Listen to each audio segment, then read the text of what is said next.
Thank you for joining us for this short video talking about some of the recent findings from our Platforum Advisor Guide. My name is Heather Hopkins, Head of Research for the Platforum, and I'm joined by Richard Bradley, Head of Direct. Hello. The Advisor Guide is a quarterly report looking at the trends in the advisor market, focusing on advisor platforms. And Richard, what are some of the interesting things that came out of the last report? We've seen strong growth for this sector.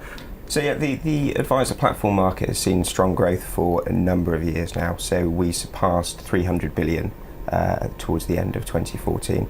And at the moment we're seeing about 80% of advisor assets going on platform. So the market will continue to grow. Slight dampener on the market really will be that quite a bit of the growth over the past few years has been from off-platform assets moving on platform. Okay. And of course, as more of those assets are moved on platform, there's sort of less headroom for the market there. Of course, so we should see growth slow, but the retirement changes potentially will bring more assets onto platform as well, so it'll be interesting to see how it evolves. Indeed, yeah. It's quite a crowded market, the platform market. There's a lot of players. How are all these different firms differentiating themselves? It's quite interesting. I think before RDR we had the sort of the wrap market in the supermarket model, and then as charges were unbundled, the fund supermarket model really disappeared, and all platforms sort of became wraps really. But we've seen a bit more differentiation since the RDR. So some platforms are vertically integrating with their own asset management solutions. Some of them have got their own discretionary management services.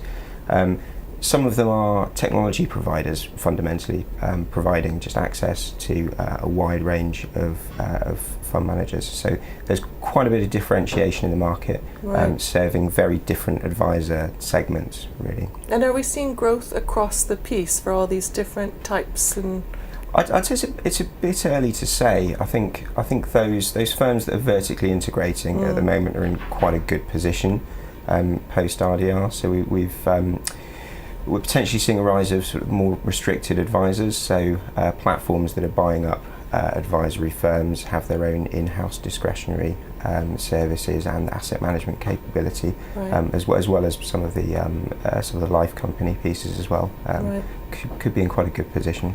Okay, so the advisor market is in this constant state of flux. I mean, there's some major challenges that the platforms are facing. Do you want to talk about some of those challenges and how firms are dealing with them? So it's a relatively young market, still at about 15 years old, and I suppose if you really look at the sheer amount of change we've seen over the last 3 years, it's quite staggering. So we had the RDR, then we had the FCA's platform paper, then we had HMR.